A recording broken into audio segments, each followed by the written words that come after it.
Thank you for joining us tonight. Election Day is exactly 2 months away, and Democratic nominee Joe Biden is trying to make the most of his first stop in Wisconsin. He met with Jacob Blake's family and community members in Kenosha. Amy Reed is live with us to explain what he talked about and what Republicans are saying back. Amy? Biden hadn't been here since 2018 when he was campaigning for other people. Republicans dug into that today while Biden offered a message of hope to those facing racism in Kenosha. Thank you for give me the opportunity. Joe Biden told community members in a church in Kenosha about his conversation with Jacob Blake and his family. He talked about how nothing was going to defeat him, how whether he walked again or not, he was not going to give up. It was part of Biden's visit to the city that's seen police shoot a black man, violent protests, and a presidential visit in less than 2 weeks.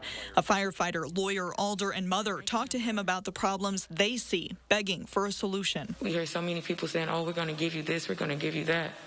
But we have yet to see action. Biden answered, pushing for optimism. I think, Alderman, what's been unleashed with a lot of people is they understand that fear doesn't solve problems.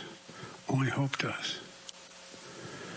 And if you give up hope, you might as well surrender. Republicans, meanwhile, criticized Biden while building up the president's visit just a few days earlier.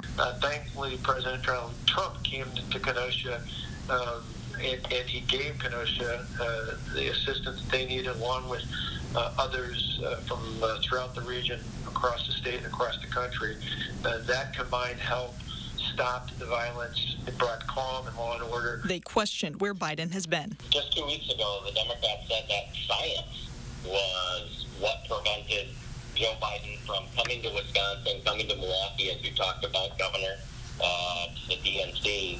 And what about the science has changed over the last 2 weeks? Now, along with his message of optimism, Biden talked about specific policy proposals he said he'd work on if elected, including raising the national minimum wage to $15 an hour, prison and health care reform, and more money for Title I schools.